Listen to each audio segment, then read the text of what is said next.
All right. Um, good good evening, good morning, good afternoon, ladies and gentlemen. I think this AI left. I need to bring it back. So just give me some minutes.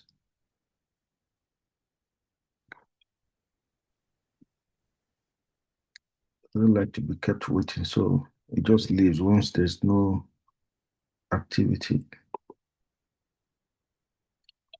Okay, so good morning again, good afternoon, good evening, from wherever you're joining from or watching this from YouTube. My name is Oladele, and I'm happy to welcome you to the November, more or less, this is like the second one we're having in this November, to the 53rd chapter of Thrive with Babs. This is a 53rd chapter, and we started this series some months ago where we started looking at how to navigate the journey of destiny. Destiny is something that all of us you know we've heard so much about, we've said so much about, but it's a very also very tricky topic.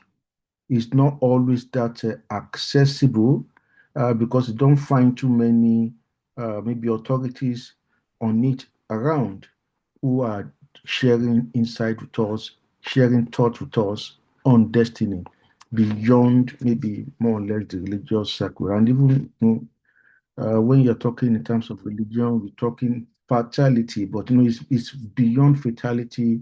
There are so many other things or issues or intricacies of destiny that we should also be mindful of. And those are some of the things that we've tried to cover in the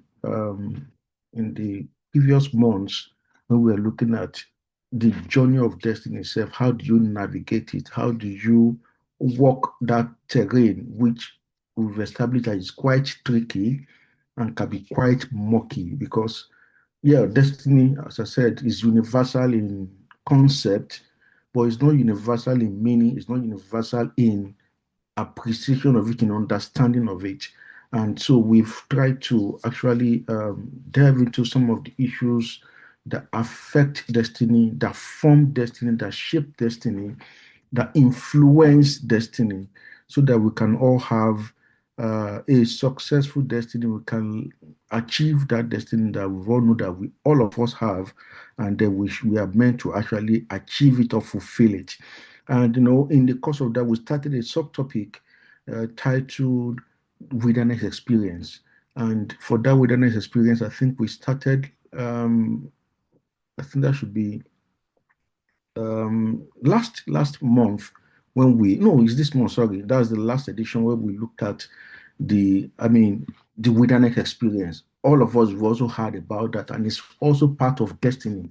It's a fundamental part of destiny. Anybody who must achieve anything worthwhile in life must go through a wilderness experience of sort to prepare them, to sharpen them, to shape them, to form their character and build resilience in them so that they can be able to weather whatever storms life throw their way. So we looked at the wilderness experience, how very, very, very, uh, we may call it depressing or sobering experience it can be for anyone to go through. And we that's what we covered last at the last session, which was and just these are some of the topics we've covered in Thrive since we started. So it's quite we've made quite a lot of progress with the topics. These are all of them in view part one, and then navigating the journey of destiny, which is the last one we did, part one to three. This is part four, and then we'll have part five next week when we'll just round off and wrap up this issue about destiny once and for all. And then hopefully, all of them will be available on YouTube for those who want to actually be blessed by them or benefit from the insights shared. in the course of the topic. So, for our justification, you see that there is quite a copious reference to the Bible why we taking Thrive, because I'm deeply and highly influenced by the Bible. I've read it a number of times, and I love to correlate Bible scenarios, Bible learning with real life experiences, with business, with HR. I mean, you'll be surprised what learning you can, how you can correlate some biblical scenarios, experiences with HR, with management, with administration, with quality, with just mention it. Everything is in the Bible. And when I reference it, I'm not a theologian, I'm not a clergy person, I'm just a lover of the Bible. And I love to reference it as a literature because I also have a literature background. So it also helps me to be able to look at the Bible as a literature, I mean, as a book of literature, and then reference it. Okay, we can learn these things from the Bible. So, I mean, I don't use it to preach, I just use it to draw learnings and inspiration for those who are willing to learn from it. And because it's been enduring, it's one of the oldest literature around, and it has universal applicability in terms of its lessons. And then some of the scenarios we can all relate to some of them. And so it makes it a very good resource for us to use. Also, I like to quote Shakespeare a lot. I also like to draw references from African sayings and from sayings by authorities in personal development, in self-development, in professional or career growth and all that. So I mean, Jim Rohn, I regard as my mentor. He's late now. I never met him, but I learned a lot from reading his pieces and listening to him. I mean, I also learned from so many other people, but Jim Rohn is my number one mentor in terms of learning about life and living.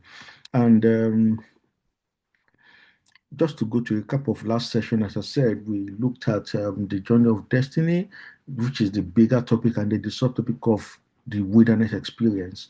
Hopefully, I mean, this shouldn't take us long because I mean it's also a very short one we have today. So the recap of we started with outset, just laying the foundation about the wilderness experience. Then we talked about the nature and the purpose of the wilderness experience. We explored the battle within. There are certain battles you fight within and without when you are going through wilderness experience. And we also related this to the Exodus experience in the Bible, the journey from Egypt to Canaan, to the promised land that the Israelites had to go through, and just related some of them to what, I mean, a typical, I mean, wilderness experience is for anyone. I mean, and one of the things we said is this period of obscurity, no matter how good you are, no matter how smart you are, no matter how rich, whatever it is that you have to offer, once you are going through the wilderness experience, nobody sees you. You are in obscurity. You are not seen. You are not cheered. But that doesn't mean you should stop, because the one very sensitive thing about wilderness, many people give up about the wilderness experience. We just give up, and they just throw in the towel, and then that's it. It's not a period to, I mean, to give up. You don't see any covering anybody in the wilderness. So that is what it's like. It's a period of intense character formation, intense learning, intense breaking. It's a very sobering experience. And so you have lots of inner struggles and temptations. We also look at some of them. Then in the 11th hour, before you now break through from the wilderness experience, we also talked about certain things there. And then when you are eventually able to break through the wilderness experience and hit fulfillment, and that is when you get to promised land. It's all still part of the journey of destiny, but specifically now looking at some of the sub journeys in that bigger journey. So today we'll still, this is the pause and ponder we used for last session, that the wilderness is God's classroom. This is a very, very fundamental saying the wilderness is God's classroom. It's where God is teaching you lots of things. And because it's a classroom, that means you are meant to learn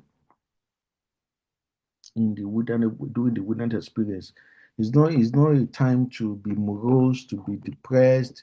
Yeah, I mean, you get all kinds of gloomy feelings and all that, but it's not a time to, I mean, just lose yourself in the throes of that kind of experience. It's a time where you are meant to learn, where God is forming your character, where He's preparing you for a greater assignment that He has for you, or He's taking you to that heights where He would need to, where He has predestined for you, where we need to show you to the world, to showcase you.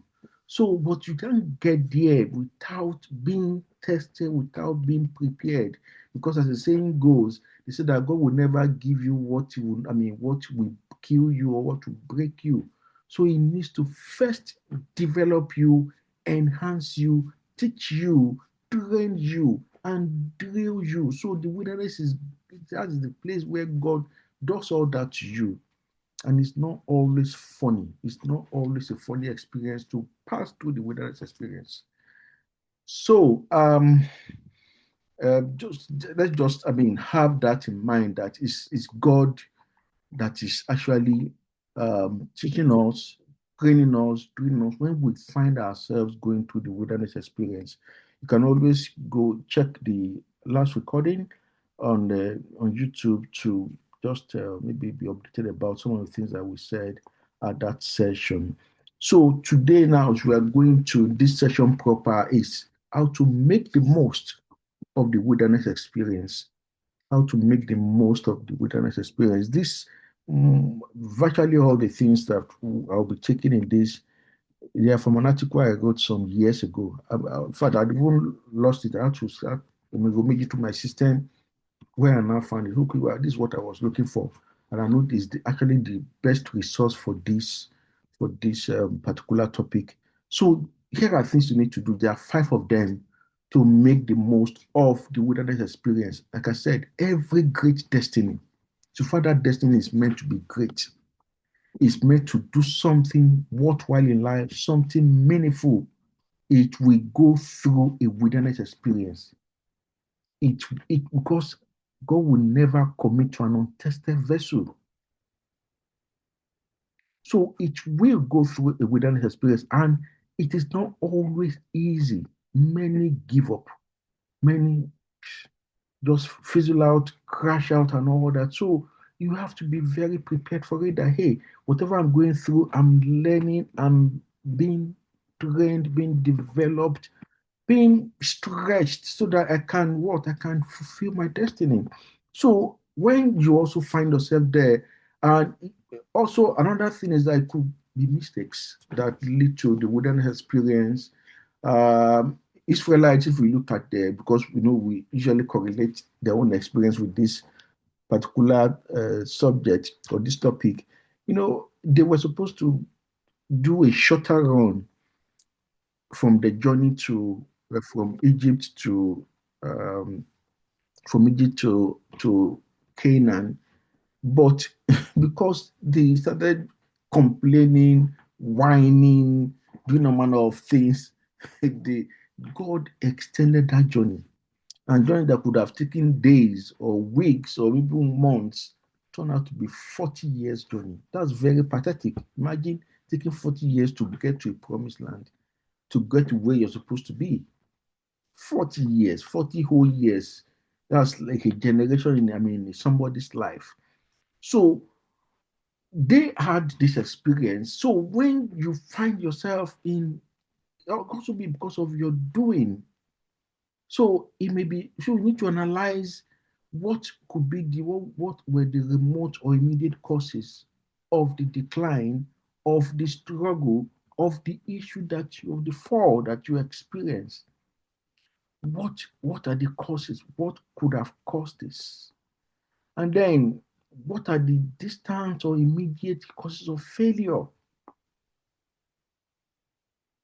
There are times it may be because of your own activities, because of my own activities, that's what led to that experience, to that wilderness experience.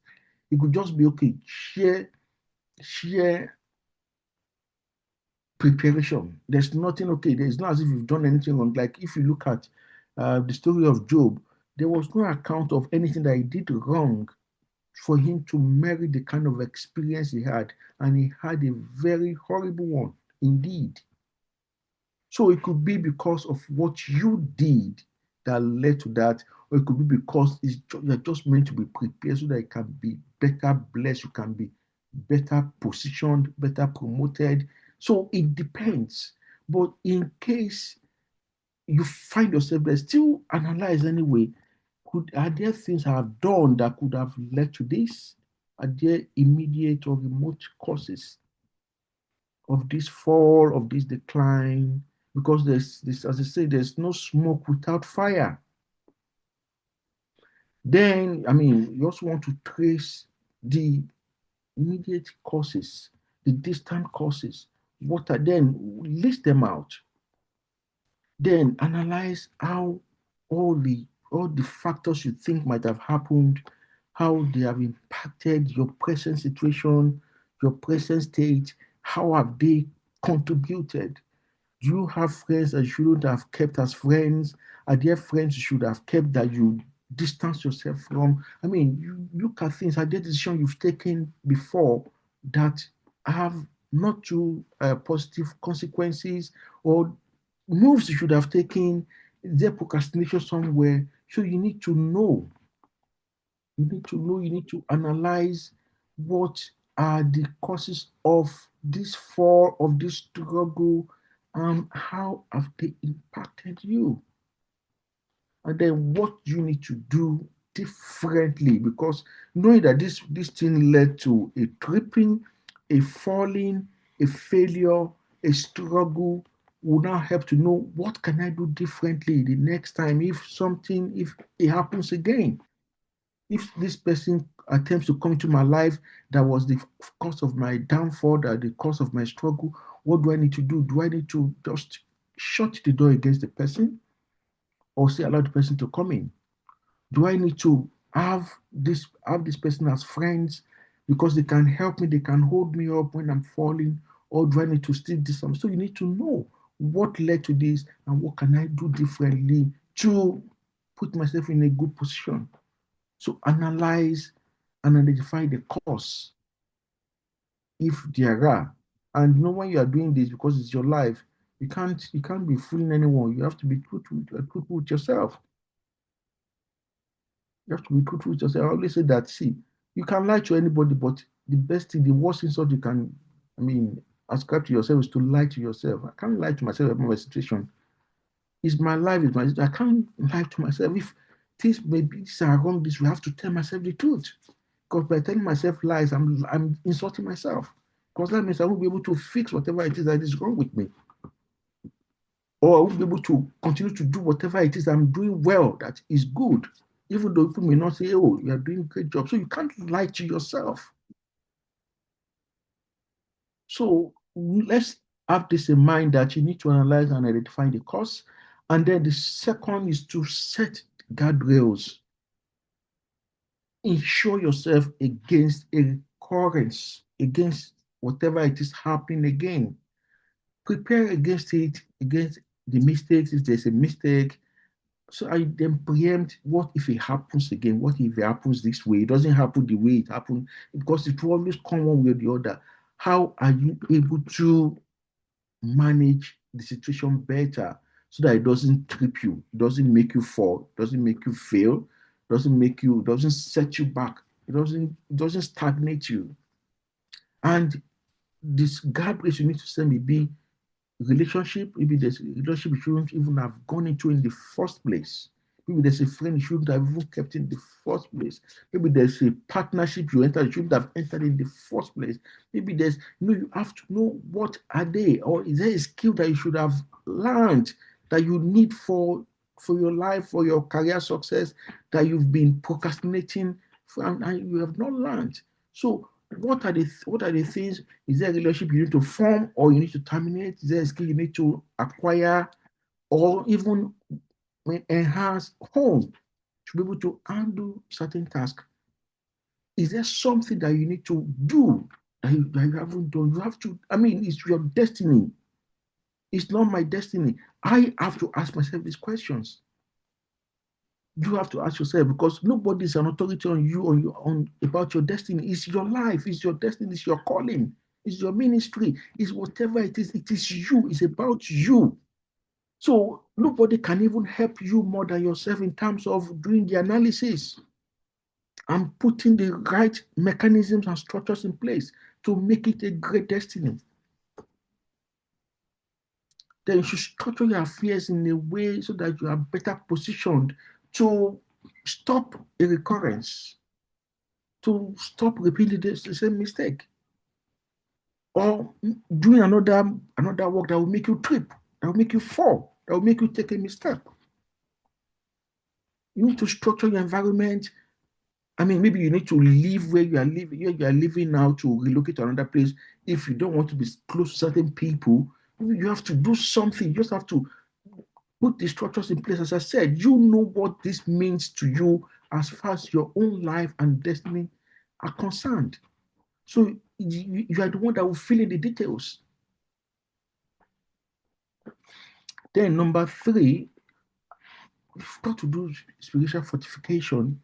Destiny is about life. It's about God. It's about what God wants you to do, where God is taking you, what He wants to do through you, and He has fantastic plan for everyone. But not everyone fulfills those plans. Not everyone even. I mean, maybe I don't know how many percentage, but you hear this saying that the grave is the richest place in the world. It's the richest place. And I'm surprised. My 9-year-old was asked me the same question. Daddy, why did they say that the grave is the richest place in the world?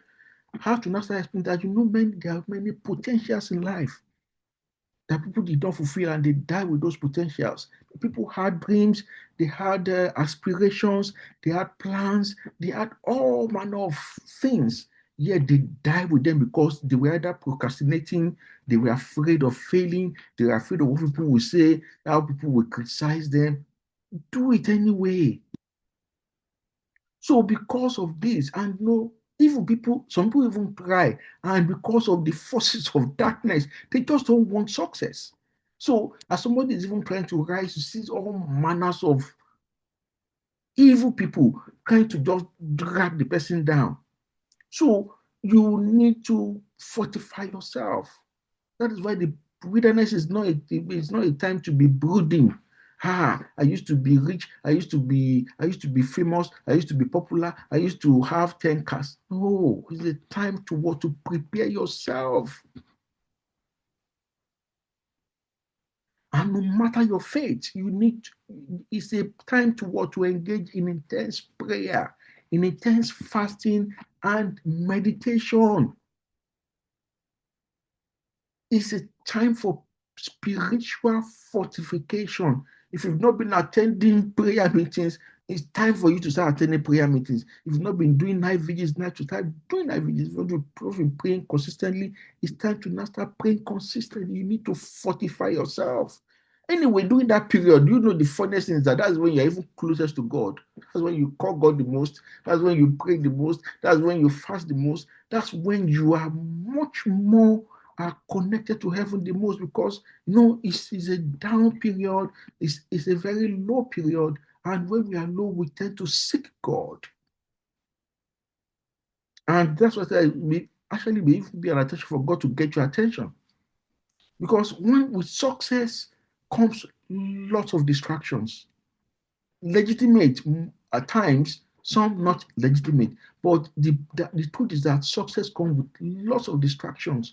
And when you have success, you don't even have too much time to do the kind of prayer you should be praying, do the kind of study you should be studying, do the kind of meditation you should be meditating, do the kind of fellowship you should be fellowshipping, the service you should be doing because you are distracted by so many things. It's not that coming left, right, and center, and you want to manage different ends. So that is why you need to use the wilderness experience to prepare yourself. So get fortified, get prepped, get strengthened. Don't use it to just be glooming and be crying and be mourning your lot, your destiny, your whatever. No, it's time to be prepared and don't make the most of the situation by purifying yourself and refining your soul. It's not also time to be bitter. It's not time to be bitter, to be envying and be, I mean, envying those who are succeeding, those who had what you used to have, those who, I mean, no, it's time for you to just purify your soul. Ensure you keep a clean conscience. Keep your conscience clean, keep your heart clean, keep your motives good and noble. It's not a time to start delving into your case because you are down, you want to pull others down. You know, people do that because they are failing or they are tripping there, they just do for whoever they can drag down with them. As I say, misery loves company. Oh, it's a time to focus on yourself, on purifying yourself, purging yourself of every dross, every debt, and make yourself valuable because the journey is still ahead of you. You have destiny to fulfill. So use that period to what to fortify yourself, to develop yourself. Then the number four is just I just should talk about now to develop yourself. You need to develop and enhance yourself. Now, one thing with the wilderness period is that you have time in your hand. If you are doing business and the business is going through wilderness experience, that means you don't get too many jobs to do, you don't get too many customers to attend to. So you have time. Use that time productively. If you are a high flyer career person, or you are consulting or whatever it is you are doing, during the wilderness experience means that you are not being consulted, you don't have too many things you are attending to. Use that time to develop yourself. Learn very well during this period as a form of mental, emotional, and psychological development. You've got to work to develop yourself. Be deliberate in investing yourself during this period. Use the reduce activities and engagement to your advantage. Don't use it to start mourning, to start brooding. Use it to build yourself, to prepare yourself. You are in obscurity, you are not seeing everybody is looking at your side. Don't you let that bother you. You just bury yourself in learning, in enhancing yourself, in developing yourself, in fine-tuning your processes, in becoming a better person, a better professional, a better human being, a better man, a better woman, a better father, a better mother, a better husband or wife, whatever it is you are, be better. Use that time to better yourself, to improve yourself, to enhance yourself, to develop yourself. Read books, valuable articles, resources, and take note of your learnings because you will need those notes later on. Take notes. Don't just learn and then forget it. Take note of everything you are learning because they will come in handy when you won't have that much time. You just stumble across some of those notes, maybe when you are now very busy and you are achieving and you are there. Oh, I learned this. Have I done this and all that? They are very important. And the final tip on how to make the most of the wilderness experience is turn your whatever insights you are learning or you have learned during your this process into profits.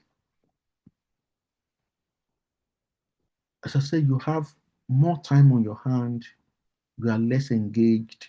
So as you are learning, as you are developing yourself, as you are fortifying yourself, brainstorm as well, produce, develop yourself, develop stuff. Because ideas will come to you as the more you learn, the more ideas come to you. And don't just let them lie low. Do something with them. Start to turn what you are learning into something tangible, into a solution. Turn your insight into a solution, into a service, into a business, into whatever. Collate these flows and prepare them. I mean, for because once the wilderness experience ends, it's a stage. It's a phase in life. It's a stage. It's not supposed to be permanent. Once it ends, so that you are coming out with a blueprint. These are what I'm going to start to accomplish. I'm going to start working on. I'm going to start putting out there. So that's why you have to make the most of that period. You see that it was during the the wilderness experience that the Israelites had, that's when God gave them virtually all the laws. That's why people don't like to read those parts of the Bible from Numbers to Leviticus, Numbers, and Deuteronomy because they are just full of laws, tradition, customs, because they are boring to you. But those were blueprints. Why didn't God wait to them until they got to the promised land before He started giving them those things? They won't have time. Why? Because they were busy fighting wars to take over those lands. They were busy doing the administrative stuff, allocating land to this tribe, this clan, this, and those take time. They won't have that time in the promised land. But they had all the time in the wilderness, and that's when God gave them all those bodies of laws. Very, you read them, you just feel, what is this? The Leviticus, Numbers, Deuteronomy, those books, and people don't bother to read them. But if you take time to read them, you will see all the learnings. See, God was giving them blueprints. That's what you should do with your wilderness experience. You should come up with blueprints, with the formula, with the solution, with the what you are going to what execute once you come out. And you know the very interesting thing about the Jews, all those things that go through them in the Exodus experience, they are still practicing them till date. They are practicing them till date because those form the fundamentals of their life, their living, their culture, their traditions, and all that. So this is time for you to turn those insights you have into profits, to profit your life, to profit your business, to profit your ministry, to profit whatever your career, whatever it is. I mean, turn them into something worthwhile. And you don't have to run to the market. I mean, they have all these laws. You don't have to run to the market with the idea or whatever you have. Still take time to fine tune your process, fine tune your insights, fine tune your solutions. Many people also, because we are still in the wilderness experience, when you are in the wilderness experience, nobody sees you.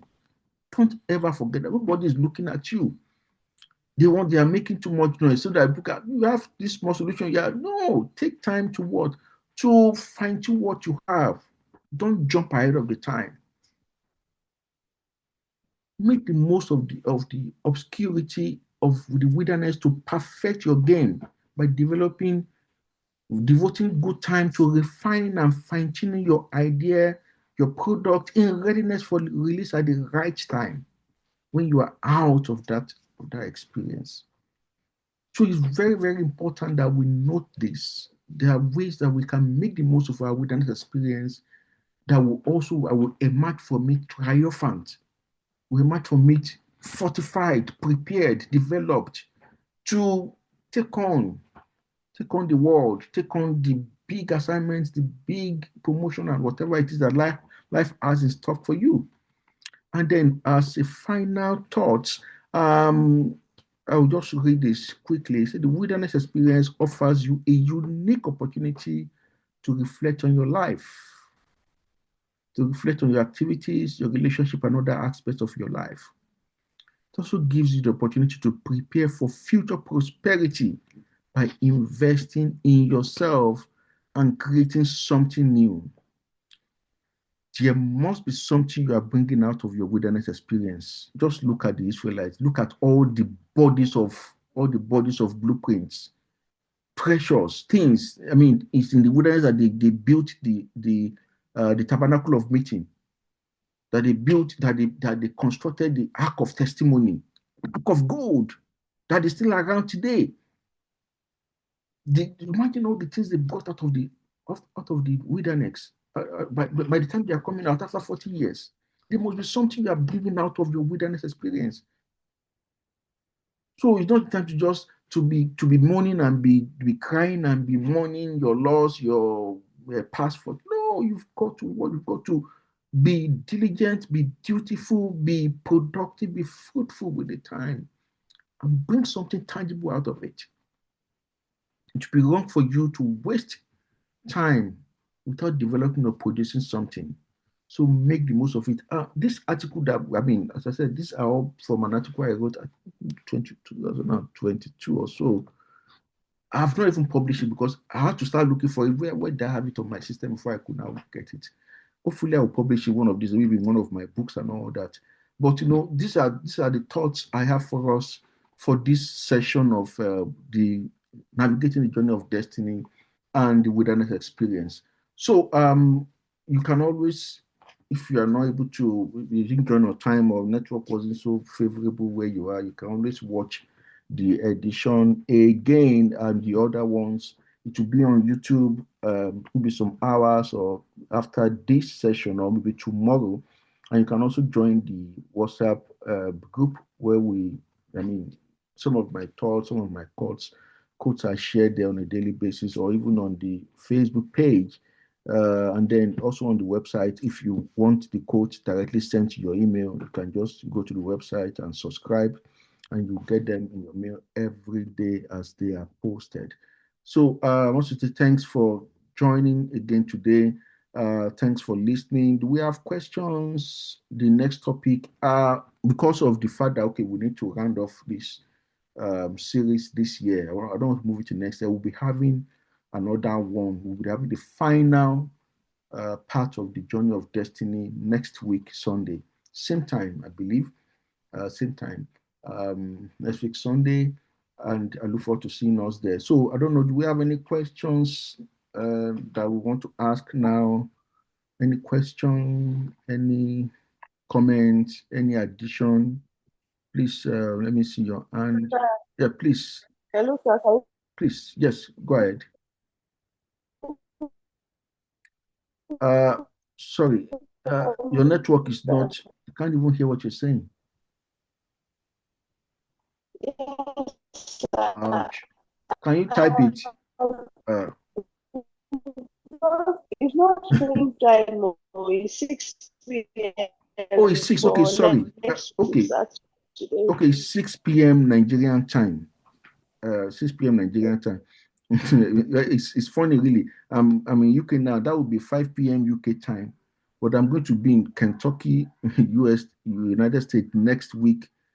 That same next week by God's grace. So I don't even know what the time is going to be there. But at least because the calendar has been set with Nigerian time, I think it would just let me know automatically. But for those attending from Nigeria, 6 p.m. From UK is 5 p.m. For CS, I mean that's Central Time, where I'm mostly in the US. That would be, I think it will still be, it will still be 11 a.m. But I don't know about Kentucky. I think Kentucky will be likely. I don't know. I mean, the time is not also the same. Those two states in the US. So whatever it is, you will be reminded if you join the Thrive group or if you just follow us on WhatsApp.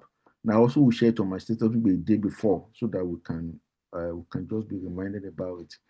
Any other comment? Thanks for flagging that, Mary, so that I don't mislead anyone into joining ahead of time or joining later than necessary. Any other comment, question? Okay, if there's no comment, no question, I want to say thanks to everybody for being part of the session again today. Looking forward to see you guys next week. Please always come with your friends or always also help us to share this thing as we. As I said, Thrive topics are not the popular ones. They are not the how to make money now. I mean, they are more or less very fundamental topics and issues that we discuss at Thrive, things that will build our character, build our destiny, make us success ready and failure proof.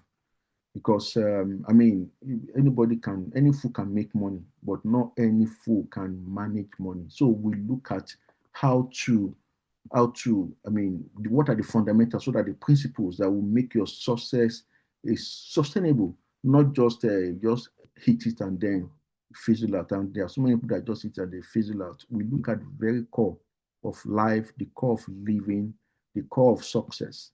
And those are not your usual popular or fancy topics, but that's what I've been called to do, and that's what I'm doing. I can't walk in another person's lane or put in another person's territory. So thanks for those who joined us. Looking forward to see you guys next week, where we'll conclude the journey of destiny. And I think the topic for next week, the specific topic, is how to manage success. Because yes, when you now come out of the wilderness experience, you hit the destiny, you achieve success. How do you now manage success? So till then, see you. Have a fantastic and productive week ahead. Bye.